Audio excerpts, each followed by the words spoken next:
بسم اللہ الرحمن الرحیم۔ السلام علیکم ورحمۃ اللہ وبرکاتہ۔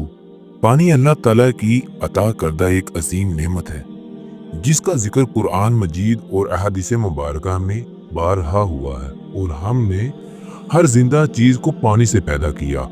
یہ آیت اس حقیقت کو واضح کرتی ہے کہ پانی زندگی کی بنیاد ہے اور زمین پر موجود تمام مخلوقات کی بقا کا دار و مدار اس پر ہے۔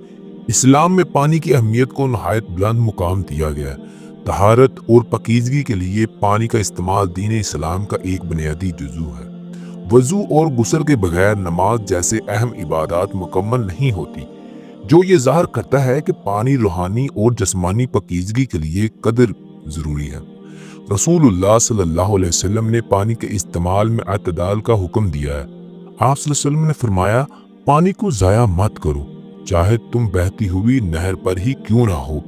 اس سے معلوم ہوتا ہے کہ اسلام ہمیں وسائل کی حفاظت اور اسراف سے بچنے کی تعلیم دیتا ہے۔ پانی کو انسانی خدمت کے لیے استعمال کرنا بھی بڑی نیکی شمار کیا گیا ہے۔ ایک حدیث مبارکہ کے مطابق رسول اللہ صلی اللہ علیہ وسلم نے فرمایا، سب سے بہترین صدقہ یہ ہے کہ کسی کو پانی پلایا جائے۔ اس تعلیمات کے تحت مسلمان ہمیشہ سے کنویں کھودتے، نہریں بنانے اور پانی کے دیگر ذرائع فراہم کرنے کو صدقہ جاریہ سمجھتے ہیں۔ اسلامی تعلیمات کے مطابق پانی کو آلودہ کرنا یا اس کے استعمال میں غفلت برتنا سخت منع ہے۔ رسول اللہ صلی اللہ علیہ وسلم نے پانی کے ذخائر میں گندگی ڈالنے سے منع فرمایا اور اسے دوسروں کے لیے صاف ستھرا رکھنے کی تاکید کی۔ یہ تعلیمات موجودہ دور میں ماحولیات کے تحفظ اور پانی کی قلت جیسے مسائل کے حل کے لیے بھی رہنمائی فراہم کرتی ہے۔ لہٰذا اسلام میں پانی کو نہ صرف ایک اہم فطری وسیلہ بلکہ ایک مقدس امانت سمجھا جائے۔